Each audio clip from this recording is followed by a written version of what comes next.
Hello, I'm Shannon Anderson. I am a teacher and children's book author, and today I'm going to be sharing with you about growth mindset. So, one of my newest books that just came out is called Y is for Yet, and this book is an alphabet book that has all of the different things that you would need to know to learn about embracing a growth mindset. I'm just going to read the first 2 pages for you to get you a little taste. And by the way, my illustrator for this book is amazing, Jacob Suva. I just love the pictures. So it starts out saying, what can you do with a growth mindset?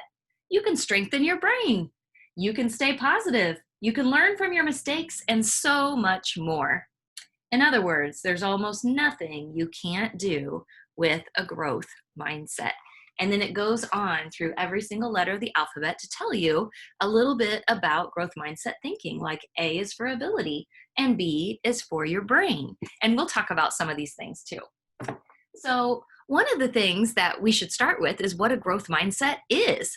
So you've heard of growth. You know that we grow. You know that when you plant seeds, that a flower or a plant of some kind grows. But do you know what a mindset is? So a mindset is a set of beliefs about something. So specifically, a growth mindset means that you have a set of beliefs about how you can learn and grow your brain. And so because we're talking about the brain, I have my brain here. And what we need to know about growth mindset, the really good news about growth mindset is that our brains never get full and we never stop learning. That's so cool. And you know what else is really neat is the brain that you woke up with this morning is actually different than the brain you have right now. Because every time you make a choice, every time you do something, every time you think about something, then you have these neurons that are in your brain cells that are sending messages to other neurons in your brain and throughout your body. And so as those neurons are sending all of these messages, they're actually connecting to other neurons and making little pathways. And so as they make these pathways, they're changing the wiring of your brain. Isn't that so cool? And so they say, there's a saying that is whatever fires together, wires together. So when those neurons are firing and they're sending messages very quickly, like as quick as a race car, faster. And so they're sending all of these messages. Let me show you a little neuron. Here's my little neuron. Now, these would be very tiny because there are billions of them fitting in your brain. But this is just an example of one. So billions and billions of these firing off, sending messages to other ones of these, and they're making connections. Now, the reason I'm telling you this is because this is how you grow your brain. When you practice something and when you do something over and over, those neurons connect to the same neurons each time. And then what happens is that becomes a pathway that is stronger and stronger. Let me demonstrate for you. So let me draw a little brain for you. And if you want to follow along and draw a brain on a piece of paper or a whiteboard, you can too. So here is my brain. And I'm going to draw on my brain here some neurons. Of course, there would be billions and billions of them, lots more than I have. This kind of looks like a potato, doesn't it? Oh, well. So we've got this brain. We've got all these neurons. And when I'm thinking about doing something, I'm making a decision. My neurons are going to be firing off to the neurons that it needs to be able to carry out that decision. And so let's say this neuron is firing to talk to this neuron. Now you can barely see it. It's just a very small, tiny neural connection. But if I practice that same thing, or I think about that same thing, and I do that same skill over and over and keep sending the same message over and over, you're going to start to see it. It's going to start to get really strong. It's going to be thicker, okay? And so my neural connections are getting stronger as I do that. Now let me show you. I'll demonstrate with something that I borrowed from my dog. So if we have something we're practicing, like let's say our multiplication facts, and my neurons fire off to other neurons that are going to help me solve that fact. And this is the neural connection, let's pretend, okay? Now, this is maybe the first time I've tried it, so it's not very strong. It's pretty thin. But if I keep practicing those same math facts, those same multiplication problems, then eventually those neurons are going to keep making that same pathway until it's much stronger. So now this is a lot stronger. It's a lot thicker. And then if I keep practicing, guess what? It's going to get even thicker and wired together. And if I keep going, guess what? It's going to become really strong and thick. Told you I borrowed it from my dog. But this is just a way to kind of visualize with my potato here, no, my brain, and with these ropes to see how we can actually rewire our brains and make ourselves stronger in the things that we're trying. And so what's really cool about this is that we are programming our brains and we have the power to do that. Now, the bad news about this is if we start to learn something and we might even get, to this level, right? And then we stop practicing that thing, guess what? It works in the other direction too. We can actually start to lose our connections. So this connection might get weaker and become this connection. And if we don't practice it at all, it could become like this. When I was in high school and college, I was learning Spanish. And I worked really hard to learn all those words and how to say them. And I could carry on a simple conversation with someone. When I went to Mexico, I was able to talk to people, and I think they pretty well understood me, and I kind of understood them. But you know what? After college, I didn't practice it very much. I mean, I can still say the Spanish alphabet or count to 100 for you in Spanish, but to carry on a conversation, my neural pathways have not been practiced for a long time. And so I'm probably more at this level again. And so the good news is if I were to start practicing again, I would be able to form those back a little quicker than if I had never practiced Spanish. But since I haven't practiced in a long time, I've definitely lost some of those connections. They've gotten weaker. And so that's why sometimes when we're done with our schoolwork and then we have summer off, sometimes at the beginning of the next school year, we have to kind of relearn some things. We forget some things. And part of forgetting is all about those neural pathways that have gotten weaker. And so the good news is we can control that. We can keep practicing things, and that is how we get better. If you're trying to do something, it doesn't even have to be for school. It can be for gymnastics or learning an instrument. My goodness, when you're learning an instrument, when I was learning piano and I could get a song really well, I could play it really well and practiced it a lot, I had like this muscle memory that was happening in my fingers. Like I could sit down and play the song without even looking at the notes anymore. And my fingers just kind of knew what to do. And that's thanks to my brain and my neurons. And you can do the same thing. So think about things that you want to practice and how you can continue to build those skills to the point where you start to have some muscle memory and you start to have better memory for your multiplication facts and your addition facts and your spelling words. The more you practice, the more you're going to learn it, which makes sense. Now, I also want to talk about a fixed mindset. So growth mindset means you believe that you can continue to learn and grow if you put in enough time and effort.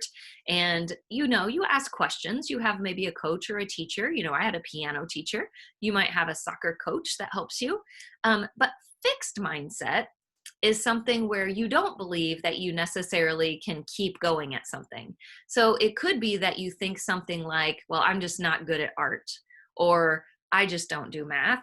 Things like that, those are fixed mindset thoughts, because what you're saying is that you don't have the ability to be able to learn that thing or to be able to get better at it.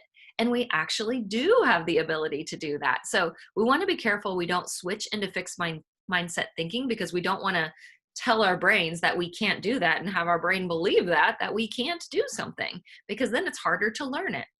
And so it works the other way. You can even say something like, oh, well, I'm already awesome at that and I don't need to practice anymore. If you think that you've reached like the mastery level and you absolutely couldn't get any better, that's also fixed mindset thinking, because you're still thinking that you can't learn or grow anymore. So what our goal is, of course, between growth mindset and fixed mindset, we want to have a growth mindset and remember that we have the ability to learn and grow. Fixed mindset means we don't believe in ourselves that we would have the ability to learn or grow in some area. I'm going to give you a couple of examples. So like this statement right here, how could I make it even better? Now, would that be a growth mindset statement or a fixed mindset statement? This is a growth mindset statement, because if you're thinking about how can I make something even better, you're thinking about how can I improve?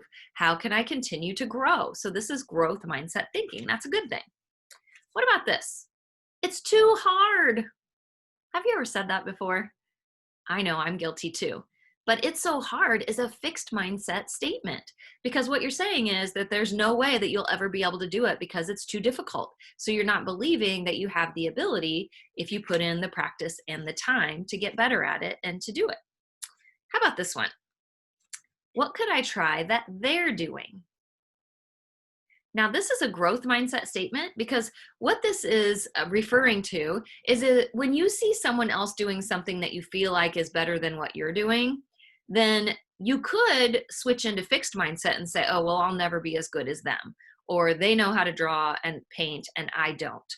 But what this is, what could I try that they're doing is growth mindset because you're thinking about what could I ask them or what strategy are they using that I could also use to improve my own ability to do this. So it's definitely growth mindset. Okay, I'll give you one more. It's fine the way it is. Have you ever gotten to the point where you're just done? Well, that's fixed mindset thinking. So if you're thinking, well, it's good enough, it's fine the way it is, then you're not in the mindset of growing and continuing to improve. So those are just some examples. And parents, if you're watching, you can get these on my website for free. I have 3 whole free downloads of pages of these growth mindset and fixed mindset cards that you can print out and cut apart. ShannonIsTeaching.com if you want to go there and get those. Now, something else I want to talk about is we can have a growth mindset, but of course, still make mistakes. Now, in my classroom, we invented this word called growth spurts. And what that means is when we are making a mistake or we have a setback of some kind or something doesn't work out the first time, we call it a growth spurt instead of a mistake or something that went wrong because we actually learn a lot from our mistakes. And that's part of growth mindset thinking too. Like, what is this mistake that just happened teaching me? What can I learn from it? So if I'm learning to ride my bike and I fall off when I try to go down the road without the training wheels, then I can sit there and think to myself, okay, what did I just learn from what I just did so that I can try it again in a different way to learn and improve? So maybe you just didn't have enough speed up to be able to keep the balance on the bike. So maybe the next time you hop on, you try to go a little bit faster so it's more sturdy and steady. Or maybe you decide that it's because you were moving the steering wheel and not keeping it straight. And so it was causing you to turn, which caused the bike to turn and fall over. So you can take each of those mistakes. I actually call this the success cycle. And so what happens is when you make a mistake, so we try something, right? And then we might fail when we first try it. Now, I don't want you to think of fail as a bad thing. Fail stands for first attempt in learning. So that's a good thing because when we try it and we fail, that means we made an attempt. So at least you're trying, right? But then what we need to do is learn from that failure, from that trial, from that mistake, from that growth spurt. And then we need to change or improve something from what we learned and try again. Now, it's called a success cycle because a cycle repeats itself. So you try, you fail in some way, possibly. You learn from that. You try to change or improve something, and then you try again. Now, the key is this learning and improving before you try again. You don't want to keep trying again in the same exact way because if you keep doing everything the same exact way, you're going to end up with the same exact results. And so it's important that we do the learn, improve, change before we go to try again. Now, most things that are worth learning are going to have some setbacks and some growth spurts along the way. And that's okay. Think about all of the different inventions that were ever invented and all of the trials and the experiments that happened before it finally worked and became something useful. Something you can use, you can make one of these. I just got this at the dollar store. It's just a little spiral bound notebook, okay, for note cards. And so I wrote on the front, growth mindset thinking, and I had a giant one of these in my classroom actually. And anytime something didn't go according to plan the first time we tried it, right, the beginning of the success cycle, then what we would do is we would say, okay, well, that was plan A. And I would just calmly walk over and say, well, guys, that didn't work. We're going to go to plan B. And so the cool thing is, if that doesn't work, you can go to plan C. And if that doesn't work, well, there are 26 letters in the alphabet. And so you can keep trying until you finally figure out a strategy or a plan that's going to work.